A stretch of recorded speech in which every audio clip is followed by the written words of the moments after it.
I have a very honest and sincere question for everybody who still supports Donald Trump. I know you guys believe the narrative that we sent pallets of cash to Iran during the Obama years when we made the Iran nuclear deal. I know that you guys believe that garbage.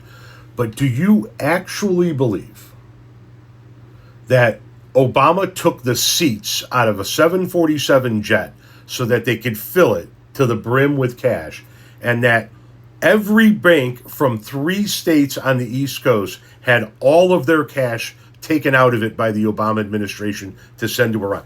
Do you honestly believe that we drained all of the cash out of every bank in 3 states to give it to Iran? I mean, take a moment to step back from Trump for just a second and ask yourself if you actually believe that. Because, yes, that is what Trump is now asserting.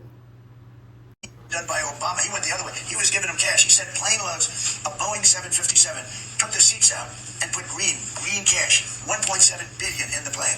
Every bank in Virginia, D.C., and Maryland was stripped of their cash. They took out all the cash from the banks. They put it into a plane, a Boeing 757 packed with cash, and they flew it to Iran, and they let these guys just, I don't know what the hell they did with it, but they took it.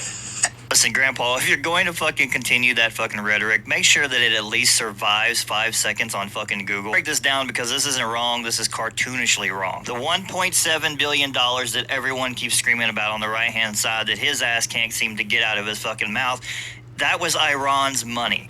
Period. Paid to the U.S. in the 1970s for military equipment. Then the Iranian Revolution hits, the deal collapses, and we froze the fucking money. Let me just say real quick, these are undisputable facts that I'm about to spit. So if you're going to fucking counterclaim me on any of this shit, you might as well just talk to a wall. So let's fast forward. The U.S. settles the case, $400 million plus $1.3 billion in interest.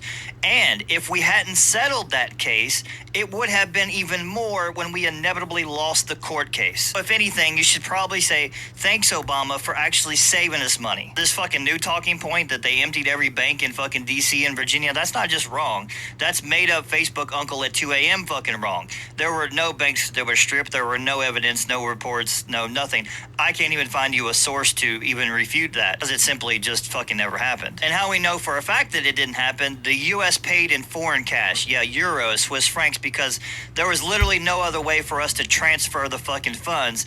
Iran was under bank sanction. Before someone says it, yes, we did send some cash, but fucking the majority of it, the majority of 1.7 billion was euros and Swiss francs. And in order for his claim to be even remotely true, that means that the banks in DC and Virginia held mostly nothing other than Swiss francs and euros? Yeah, that sounds totally plausible. So that's the reality of what actually fucking happened. The next time someone says plane loads of fucking cash, just remember, the only thing being loaded up is the fucking bullshit.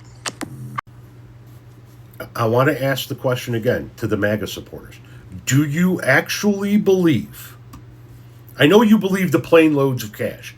I know you believe that Obama took every seat out of a 747 so that they could load it up with cash. But do you honestly believe that every single bank in Washington, D.C., Virginia, and Maryland was drained of all of its physical cash? Because if so, there's no helping you. You're lost. You are gone forever if you believe this shit.